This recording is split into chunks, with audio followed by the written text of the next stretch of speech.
RFI Radio France Internationale, il est 6h30 ici à Paris, 4h30 en temps universel. Xavier Besson. Bonjour à tous. L'actualité africaine ce matin avec un dialogue politique à la peine en République démocratique du Congo.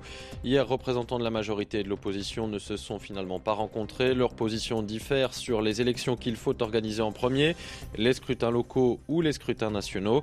Dans un instant, vous entendrez le représentant des Nations Unies pour la région des Grands Lacs qui appelle tout le monde à trouver un compromis.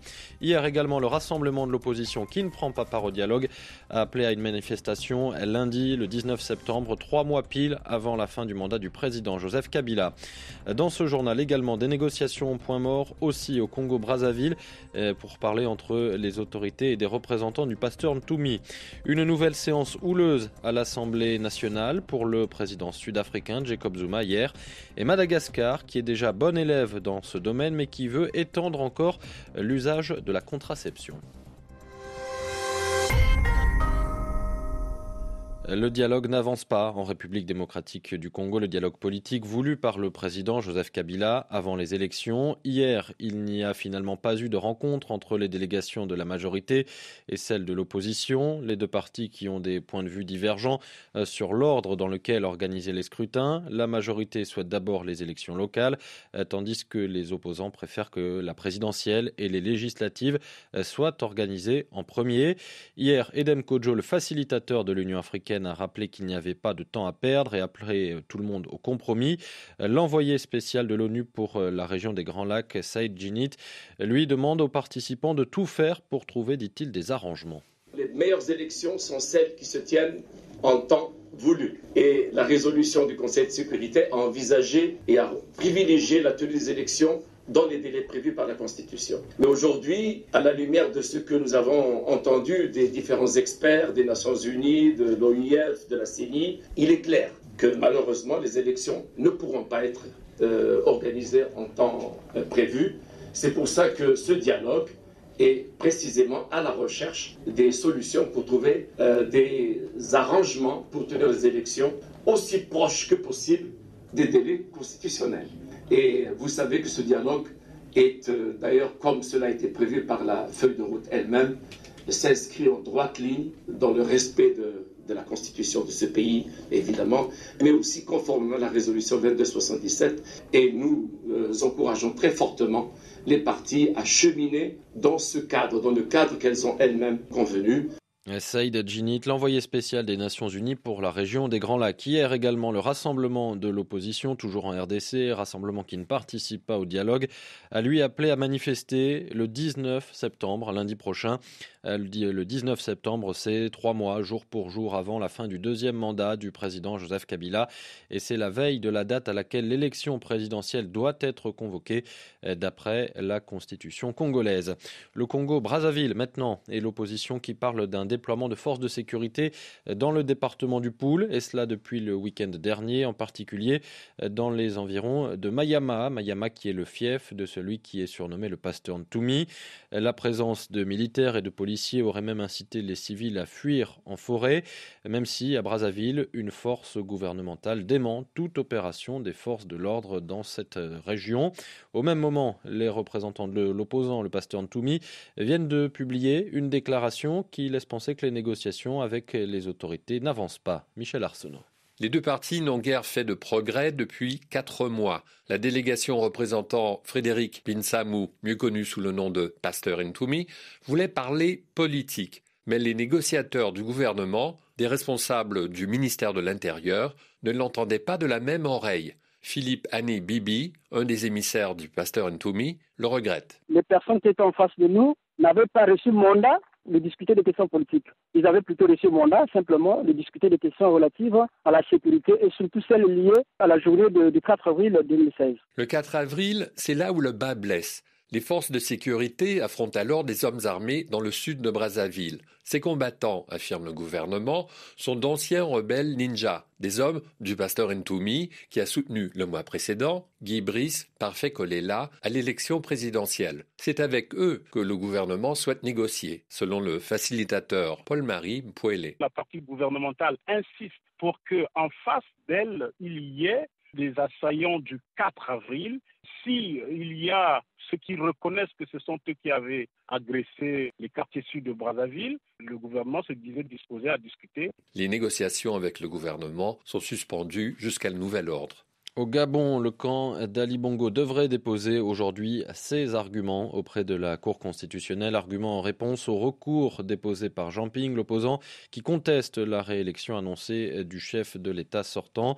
L'équipe d'Ali Bongo qui dit posséder tous les procès-verbaux des bureaux de vote de la province du Haut-Ogooué et qui assure également avoir relevé des fraudes et des manipulations en faveur de Jean Ping à d'autres endroits du pays. C'est le ministère de la Défense du Niger qui le reconnaît. Il y a eu un nouvel accrochage dans la région de Difa lundi entre des hommes du groupe islamiste nigérian Boko Haram et des soldats nigériens. Cela s'est passé non loin du village de Toumour. L'armée nigérienne parle de 5 morts dans ses rangs et d'une trentaine d'éléments de Boko Haram tués. Il est 7h36 à Kampala, un projet de loi sous surveillance citoyenne en Ouganda, un projet de loi qui vise à supprimer la limite d'âge pour les juges et les membres de la commission électorale. Mais en fait, beaucoup soupçonnent le président Yoweri Museveni, au pouvoir depuis les années 1980, de vouloir ensuite modifier la limite d'âge pour être président, limite d'âge qu'il aura dépassée à la fin de son mandat actuel.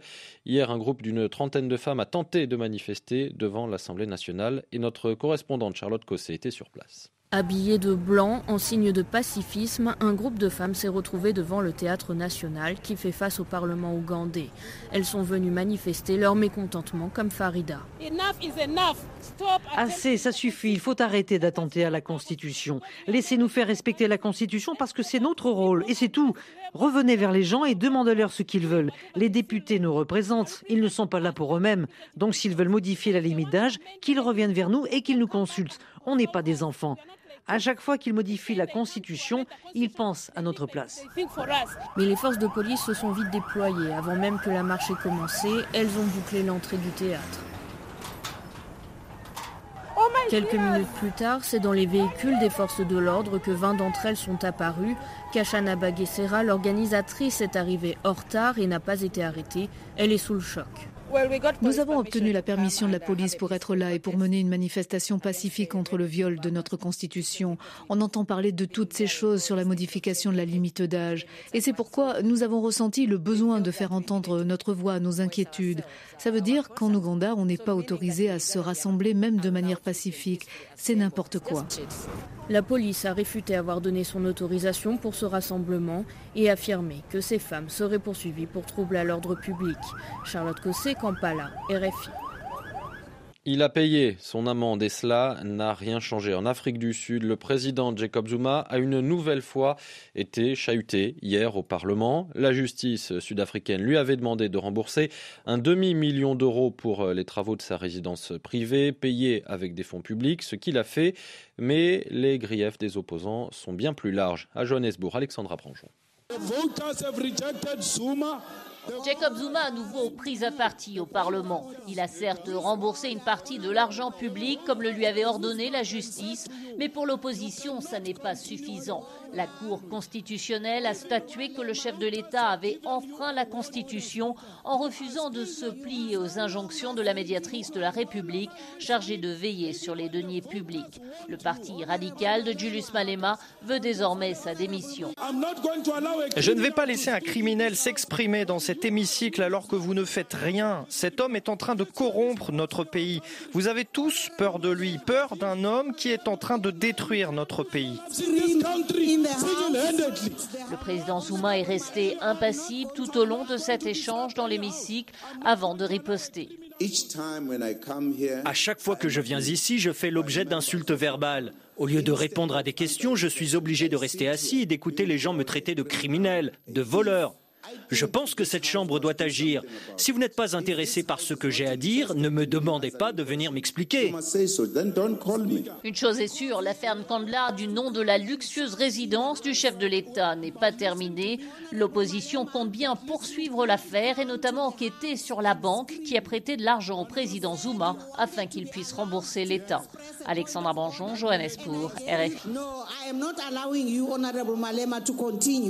L'opposition aura épuisé tous les moyens et recours légaux, mais toutes ces tentatives ont échoué. En Zambie, le président Edgar Lungu a entamé hier son nouveau mandat de chef de l'État, lui qui a été élu au premier tour le mois dernier. Hakainde Hichilema, le principal candidat de l'opposition, estime que le président a volé l'élection et que son investiture est dès lors illégale et anticonstitutionnelle.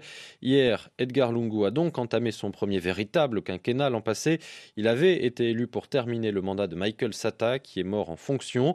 Edgar Lungu, qui dans son discours hier prononcé devant des dizaines de milliers de spectateurs au grand stade de Lusaka, a appelé les Zambiens à l'unité. Je ne vous décevrai pas, même vous qui n'avez pas voté pour moi. Je ne peux rien faire d'autre que me soumettre au Seigneur Tout-Puissant pour m'aider à servir les Zambiens, pour accomplir consciencieusement, diligemment et efficacement mes responsabilités et devoirs envers notre mère, la Zambie. Je serai le serviteur de tous les Zambiens. Je ne serai l'otage d'aucun individu, d'aucun groupe d'individus, d'aucune classe d'individus.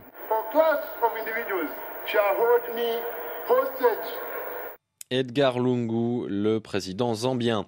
C'est un grand thème de santé publique. À Madagascar, s'est ouverte hier la conférence nationale sur la planification familiale. Jusqu'à la fin de la semaine, tous les acteurs du secteur sont réunis pour penser aux manières de développer la contraception sur la grande île. Le pays est déjà en avance sur les autres États africains puisqu'un tiers des femmes malgaches en âge de procréer utilisent des méthodes de contraception.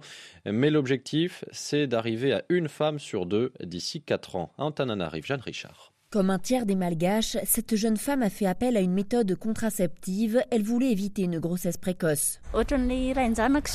Dans mon cas, mon conjoint a accepté car nous étions encore étudiants. Mais dans les campagnes, surtout, les gens refusent car ils pensent qu'avoir beaucoup d'enfants et un héritage est une bénédiction et une richesse. Pourtant, Mamadou Diko, représentant du Fonds des Nations Unies pour la population, explique qu'il est important de maîtriser les grossesses et donc d'avoir recours à la contraception pour limiter la mortalité des mères et de leurs bébés. La mortalité maternelle ici est très élevée. Nous avons en moyenne 10 à 12 femmes qui meurent chaque jour à Madagascar parce qu'elles accouchent. Ce niveau est inacceptable. La plupart des décès maternels sont liés aux grossesses trop rapprochées, trop nombreuses, et qui interviennent dans des corps qui ne sont pas justement préparés. Il y a à Madagascar des jeunes filles de 11-12 ans qui portent des grossesses. Mais il reste plusieurs défis pour faciliter l'accès à la planification familiale, défis culturels, mais aussi le manque de moyens et de personnel formé dans le pays. Jeanne Richard, Antananarive, RFI. Enfin, notez qu'en Libye, ce sont désormais les 4 terminaux de la zone appelée Croissant pétrolier dans le nord-est entre Benghazi et Sirte qui sont ce matin contrôlés par les forces fidèles au gouvernement non reconnu par la communauté internationale, celui qui est installé dans l'est du pays, qui est installé à Tobrouk. C'est donc un nouveau coup porté à l'autorité et aux ressources du gouvernement d'union nationale de Tripoli qui les contrôlait encore ces terminaux pétroliers la semaine dernière. Il est 6h43 ici à Paris. Afrique Matin sur RFI. Xavier Besson. Afrique Matin à suivre dans 5 minutes, la revue de presse des journaux africains avec Frédéric Couton. On parlera notamment d'Afrique de l'Ouest et de Boko Haram. Mais avant cela, tout de suite, c'est notre invité. On parle du Mali. La situation au centre du Mali me coupe le sommeil, mais je suis sûr que nous trouverons une réponse adéquate. Ces propos, ce sont ceux du président malien Ibrahim Boubacar Keïta au début du mois. Après une multiplication des attaques dans la région de Mopti, le président promet d'agir, mais que pense l'opposition malienne ? Notre invité ce matin est l'ancien Premier ministre Modibo Sidibé. Aujourd'hui, il préside les phares, les forces alternatives pour le renouveau et l'émergence, et il répond ce matin aux questions de Christophe Boisbouvier. Modibo Sidibé, bonjour. Bonjour. Voilà 3 ans que le président Ibrahim Boubacar Keïta est au pouvoir. Quel bilan faites-vous de son action ? Notre appréciation, c'est que 3 ans qui n'ont pas du tout correspondu à ce qu'on attendait pour notre pays. Il n'y a pas eu de projet politique, il n'y a pas eu de vision, donc de direction du pays. Et par conséquent, tout ce que nous vivons aujourd'hui en tant que mauvaise gouvernance, c'est dit à cela. La situation n'a pas cessé de se dégrader dans le nord du pays. Ça a atteint le sud du pays et l'est du pays. Et maintenant, ça s'étale largement dans le centre du pays. Le limogeage du ministre de la Défense après les attaques de juillet ou de septembre, est-ce que cela ne vous rassure pas ? Comment peut-on être rassuré? Ce n'est pas une question d'homme. Je suis désolé, ce n'est pas une question d'homme, c'est une question de vision. Combien de ministres se sont succédés au ministère de la Défense? Combien de ministres se sont succédés dans d'autres départements ministériels? Non, on a un véritable problème de vision, on a un véritable problème de direction de notre pays. Nous avons besoin d'un gouvernement qui fonctionne. Un gouvernement qui n'est pas dans les affaires, mais un gouvernement qui est aux affaires. Quand vous dénoncez un gouvernement qui est dans les affaires, faites-vous allusion à la corruption qui pourrait avoir gangréné le sommet de l'État malien? Bien sûr. Comment voulez-vous comprendre que le lendemain de la prise de pouvoir, l'équipement de l'armée fasse autant de prédations? Comment voulez-vous? On déclare l'année 2014, année de lutte contre la corruption, et à l'arrivée, c'est l'année de tous les scandales. Il faut un véritable choc de gouvernance. Alors, vous dénoncez donc cette mauvaise gouvernance, mais Modibo Sidibé, quand vous étiez le secrétaire général du président Amadou Toumani Touré, puis son Premier ministre, est-ce que le régime de l'époque n'a pas laissé se développer les trafics en tout genre dans le nord du Mali, ce qui a provoqué l'énorme crise de 2012 ? Je sais bien tout ce qu'on dit à ce sujet. Je ne sais pas en quoi les pratiques de gouvernance ont laissé développer ce qui s'est passé là-bas. Ce qui s'est passé là-bas, c'est connu. C'est lié à une situation géopolitique. Et nous disons simplement que sur la question du Nord, il faut une refondation des institutions. Même le blocage actuel concernant l'accord de paix, c'est parce que je le dis très clairement, il faut sortir du fétichisme de l'accord. Nous ne pouvons pas avoir l'accord pour l'accord comme horizon politique pour le Mali. Il est nécessaire aujourd'hui que tous les dispositifs d'arrangement sécuritaire soient mis en œuvre dans le Nord et dans le centre du pays. Mais en faisant cela, il faut un souffle politique. Le souffle politique ne peut venir que d'une véritable discussion, un dialogue national véritable, refondateur. Là, la réponse pour le Nord, on les trouvera. Donc ce que vous demandez, comme l'opposant Soumaïla Cissé, c'est une grande concertation nationale. Je ne dis pas exactement la même chose que Soumaïla Cissé pour la bonne raison que ça, c'est une démarche que les phares ont prônée dès le lendemain de l'arrivée au pouvoir du président Ibrahim Boubacar Keïta. Nous préconisons pour avoir un véritable projet politique partagé par l'ensemble des Maliens. Il était important qu'on se parle, qu'on soit dans un dialogue véritablement refondateur. Donc je ne dis pas la même chose que lui. Peut-être que c'est lui qui dit la même chose que nous, depuis le temps qu'on essaie de le répéter. Ce qui est frappant dans les dernières attaques rebelles, à Nampala au mois de juillet et à Boni au mois de septembre, c'est que l'armée a détalé sans combattre. Est-ce qu'il n'y a pas un vrai problème au niveau de l'armée nationale malienne que cette grande concertation que vous appelez de vos voeux ne réglera pas d'un seul coup de baguette magique? Écoutez, il n'y a pas de refondation de nos institutions sans refondation de notre système de défense et de notre système de sécurité. Et c'est en parlant ensemble que nous pourrons le définir. Le diagnostic de la faiblesse de l'armée ou de ses points forts ne peut pas être simplement une question militaire. La défense est l'affaire de la nation. Et la reconstruction qui est faite par l'EUTM n'est pas une reconstruction. C'est juste permettre d'avoir des bataillons ordonnés pour que l'armée malienne tienne sa place dans le dispositif avec nos forces alliées. Donc la formation des militaires européens de l'EUTM, ce n'est pas la solution? Ce n'est pas la solution pour moi. Je dis c'est comme un peu une espèce de transition. Parce que c'est vrai qu'il fallait reconstituer les choses, il fallait remettre les choses ensemble. Mais la vraie refondation va au-delà de cela. Mobilité, puissance de feu, renseignement, observation, nous devons voir quelles sont les capacités dont on a besoin. Modibo Sidibé, l'arrivée au secrétariat général de la présidence, un poste que vous connaissez bien puisque vous l'avez occupé, d'un sécurocrate comme Soumeylou Boubaï Maïga, est-ce que cela ne vous donne pas satisfaction? Encore une fois, j'apprécie beaucoup toutes les qualités de mon frère Soumeylou Boubaï Maïga. Il est certainement peut-être bien sécurocrate, mais dois-je vous répéter encore, ce n'est pas une question d'homme. Nous sommes en présence de gouvernants qui sont en panne de vision, qui n'ont pas de projet. Et j'apprécie que dernièrement, ils ont fini par venir au fait qu'il faut un vrai dialogue national, tel que nous le demandons. Pas quelque chose qui pourrait être vu comme une espèce de catastrophe seulement, non. Un vrai dialogue national. Donc pour vous, Modibo Sidibé, le grand rendez-vous à venir, c'est la présidentielle de 2018. C'est un grand rendez-vous, certainement pour notre pays, notre peuple. Mais il est clair que nous nous préparons à constituer des regroupements comme un nouveau pôle politique. Nous nous préparons à ce qu'il y ait un projet alternatif crédible dans une démarche à long terme et structurante qui n'est pas calée sur des politiques de courte vue. Nous ne voulons pas des politiques, excusez-moi, effet de manche ou effet d'aubaine. Non, les Maliens n'ont pas besoin de ça. Et nous disons très clairement, ceux qui pensent que par le jeu de projets de loi ou de réforme électorale pourrait empêcher certains candidats d'être là, ils auront intérêt à changer de stratégie parce que rien ne nous dissuadera d'être là et de répondre aux préoccupations des Maliennes et de notre pays. Si vous dites rendez-vous 2018, oui pour 2018, Inch'Allah. Modibo Sidibé, merci. L'opposant malien, ancien Premier ministre Modibo Sidibé, l'invité ce matin de Christophe Boisbouvier. L'essentiel de l'actualité de ce mercredi 14 septembre en Syrie, la trêve semble respectée. L'OSDH, l'Observatoire syrien des droits de l'homme, a indiqué ne pas avoir recensé de morts dans des combats ces dernières 24 heures, malgré des violations dans les deux camps. Il reste maintenant à acheminer de l'aide humanitaire, comme le prévoit l'accord annoncé par la Russie et les États-Unis. En Israël, Shimon Peres est hospitalisé depuis hier soir après avoir été victime d'un accident vasculaire cérébral. Il a été placé dans un coma artificiel. L'ancien président, prix Nobel de la paix, qui est âgé aujourd'hui de 93 ans.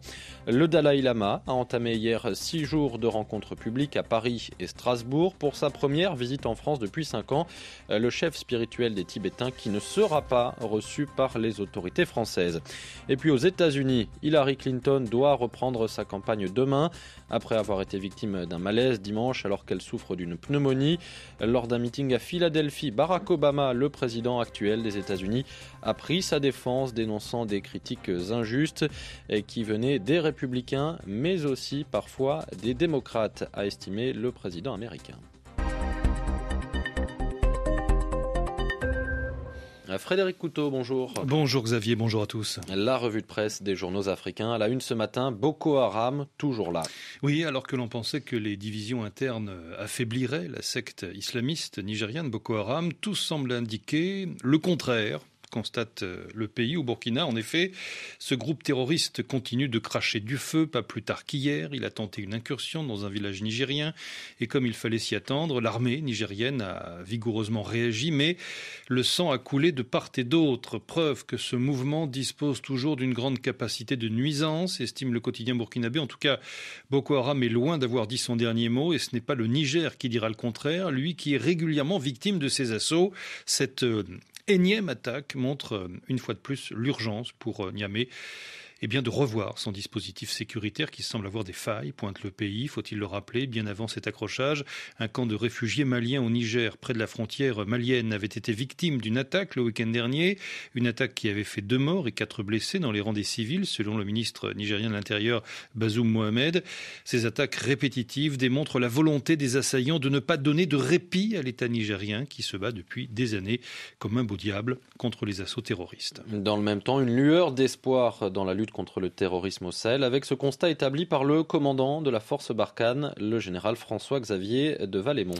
Oui, à l'issue d'un entretien avec le président burkinabé Roch-Marc Christian Kaboré, le patron de Barkhane a en effet déclaré, rapporte le quotidien aujourd'hui, que les armées Barkhane avaient remporté des succès importants contre les groupes terroristes et d'ajouter que ces mêmes groupes terroristes n'avaient plus de capacité tactique pour désormais contrôler une ville. Ils n'ont plus de force, notamment au Nord Mali et au Sahel, et ne sont plus capables de mener des actions d'envergure. Cependant, a-t-il martelé, il reste dangereux comme tous les terroristes du monde. Cela ne veut pas dire que la question est totalement réglée. En Libye, à présent, Frédéric, où les hommes de l'État islamique sont bien présents, cette question, la solution passe-t-elle par le général Khalifa Haftar ? En tout cas, ce général apparaît désormais comme l'homme fort du pays. C'est du moins l'avis de ledjeli.com. Turbulent et notoirement insoumis, le général Khalifa Haftar vient de démontrer qu'il est aussi et surtout efficace. Une efficacité qui fait que l'interminable bras de fer qui se jouait entre les deux gouvernements rivaux pour le contrôle du pays tourne en faveur de celui banni par la communauté internationale. En effet, on ne peut pas le nier. Les autorités parallèles, basées à l'Est, viennent d'engranger une victoire symbolique. Dans un pays comme la Libye, dont le pétrole est la ressource principale, s'assurer le contrôle des 4 grands terminaux est un atout non négligeable. Et la communauté internationale s'obstine à ne pas voir la réalité, pointe Ledjeli. Pourtant, cette dernière est à la fois évidente et simple. Les autorités, parlement et gouvernement, au nom desquels agit le général Haftar, disposent désormais de 80% des réserves pétrolières de la Libye, estimées à 48 milliards de barils. Alors 2 alternatives désormais. avance le Jelly.com. Soit la communauté internationale fait valoir le réalisme et essaye de composer avec la tendance gouvernementale qui contrôle le pays, soit elle enclenche une contre-offensive devant changer la donne. Et au cas où elle opterait pour cette seconde alternative, elle devra alors prendre en compte le fait que la victoire n'est pas une certitude. Enfin, le site Guinée-Conakry Info s'intéresse lui à la crise politique en Afrique du Sud avec un président Jacob Zuma sous le feu de critiques de plus en plus violentes. Oui, le Parlement sud-africain a vécu hier des moments enflammés, relate le site guinéen, ponctué d'invectives audacieuses et directes. Le président Zuma flagellé verbalement par l'opposant Julius Malema, vindicatif, impertinent et déchaîné. Le trublion a en effet dégainé en rafales incendiaires des propos qui ont ricoché sur la carapace d'un président habitué à ces faits, mais publiquement foudroyé par un parlementaire téméraire, décidé à bâtir son populisme sur la ferme Kandla, du nom de cette sulfureuse résidence bâtie grâce aux deniers publics. Zuma a certes commencé à rembourser, mais cela suffira-t-il ? Afrique Matin, merci Frédéric Couteau. C'était la revue de presse des journaux africains. Afrique Matin, le prochain journal, c'est dans un peu plus de 4 minutes maintenant. Nous serons notamment en reportage aux États-Unis où le chef de l'État actuel, Barack Obama, est venu hier au secours de la candidate qu'il soutient, Hillary Clinton. Donc ce sera dans 4 minutes. Avant cela, on fait une petite pause et on se retrouve, nous, dans 1 minute. À tout de suite. RFI, la sélection du mois. Moussuté. Liseront des vacances. Liseront. On jouait à chat pêché. Wati Wati Azor et Bend.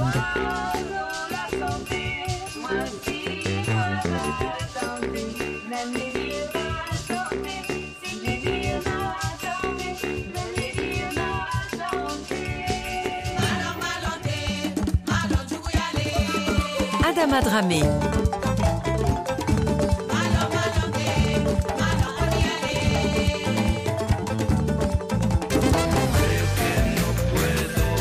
Benjamin Biolay.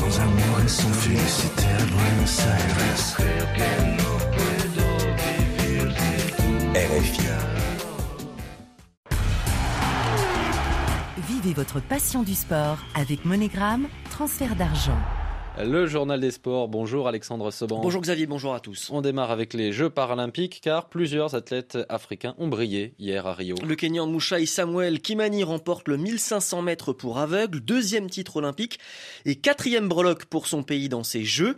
Mais la première nation africaine à Rio, c'est le Nigeria qui s'adjuge sa 10e médaille, sa 7e en or.